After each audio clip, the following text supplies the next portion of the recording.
19 Desember 1948, Belanda telah melancarkan serangan ke Ibu Kota Republik di Yogyakarta, yang dikenal sebagai agresi militer Belanda kedua. Dalam serangan ini, Belanda berhasil menguasai Yogyakarta, serta menangkap para pemimpin Republik seperti Presiden Soekarno, Wapres Muhammad Hatta, serta Sultan Syahrir. Untungnya sebelum penangkapan, Soekarno telah memerintahkan pembentukan pemerintahan darurat di Bukit Tinggi yang akan dipimpin oleh Syafruddin Prawira Negara sebagai presiden untuk tetap mempertahankan kemerdekaan. Serangan kejutan dan cepat ini akhirnya sampai di telinga militer Republik. Jenderal Sudirman selaku Panglima TNI akhirnya memberikan perintah kilat yang disampaikan melalui radio untuk tetap melakukan perlawanan secara gerilya selagi kembali mengumpulkan pasukan yang masih tersebar.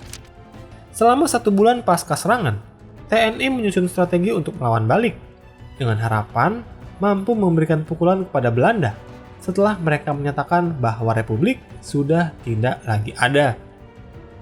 Jenderal Sudirman kemudian berkoordinasi dengan para petinggi TNI saat itu seperti Letkol Dr. Wilyater Hutagalung, Kolonel Gatot Subroto, dan Kolonel Bambang Sugeng untuk menetapkan sebuah solusi yang dapat memutarbalikkan propaganda Belanda.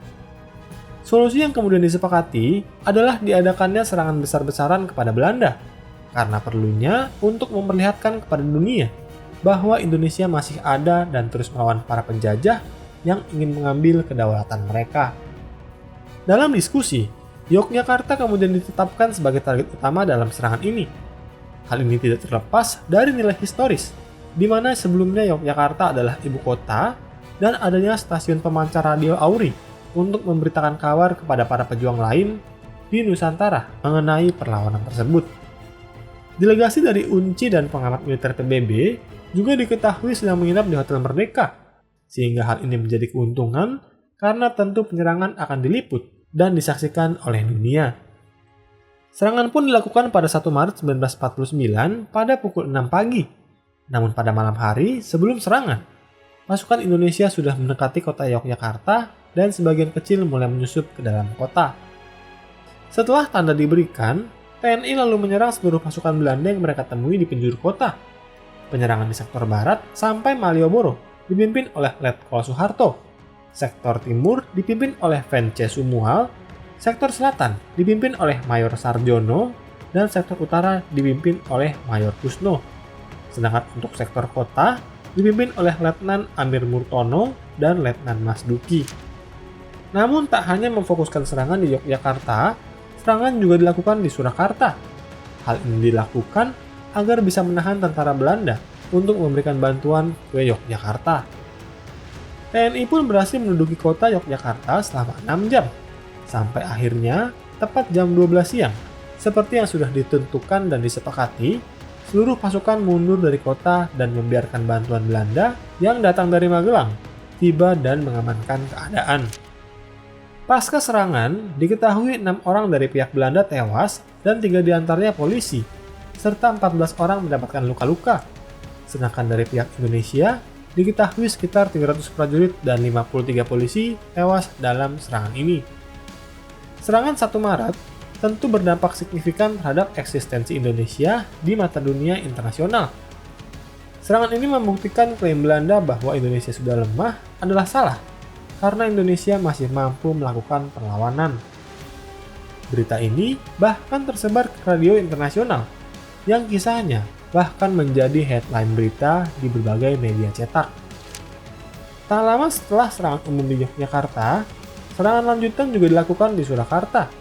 Serangan ini menjadi salah satu keberhasilan gemilang, karena juga berhasil membuktikan kepada Belanda bahwa pihak gerilya mampu melakukan serangan secara frontal yang memojokkan mereka.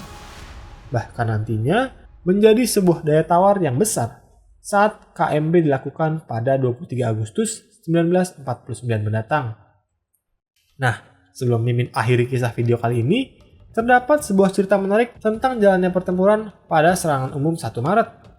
Menurut buku-buku sejarah terbitan masa Orde Baru, Soeharto dicatat sebagai inisiator sekaligus pemimpin dalam pertempuran bersejarah tersebut.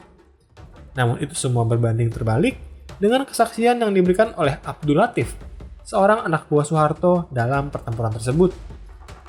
Soeharto yang saat itu berpangkat sebagai letnan kolonel serta menjabat sebagai komandan Workreis atau komandan di daerah pertahanan, bertugas untuk memantau pasukan Abdul Latif dari markas komando yang terletak di wilayah Kuncen. Saat itu pasukan Abdul Latif mulai terdesak oleh serangan balik Belanda. Beruntung ia berhasil lolos dari kepungan, meskipun cukup banyak pasukannya yang menjadi korban dan mengalami luka-luka. Saat dirinya dan sisa pasukannya bersusah payah mundur ke markas komando dan ingin melaporkan situasi, ia menemukan komandannya Soeharto sedang menikmati soto babat bersama pengawal dan ajudannya. Nah, biasanya sih tipikal orang Indonesia kalau lagi makan terus disamperin sama tamu atau temennya, pasti bakal basa-basi nawarin makanannya dong. Iya, atau enggak nawarin minum deh. Tapi uniknya, Soeharto tanpa basa-basi langsung memerintahkan Latif untuk kembali berperang dengan pasukan Belanda. Sementara pasukannya yang hanya tersisa sedikit sudah dalam kondisi babak belur. Kesaksian Abdul Latif ini tercatat dalam sebuah tulisan yang dimuat di laman penerbit Hasta Mirta dengan judul Laporan tentang Dewan Jenderal kepada Jenderal Soeharto.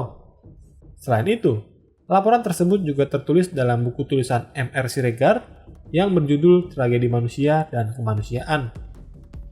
Mantan Wakil Perdana Menteri RI, Subandrio, mengaku diceritakan hal serupa oleh Latif yang ditulis dalam bukunya yang berjudul Kesaksianku tentang G30S. Wah, kalau emang kesaksian Abdul Latif ini benar, berarti Soeharto orangnya santuy banget ya. Saking santuynya, pasukannya lagi perang, beliau malah asik menyantap soto babat. Tapi mungkin emang lagi lapar sih ya. Kalau kita kerja dalam kondisi lapar, apalagi lagi perang nih, pasti nggak bakal konsen dong, iya kan? Nah, gimana nih pendapat kalian tentang kesaksian Abdul Latif? Apakah pengakuan tersebut memanglah sebuah fakta, ataukah hanya pengakuan yang digunakan untuk mencoreng nama baik Soeharto saja? Silahkan baku hantam di kolom komentar.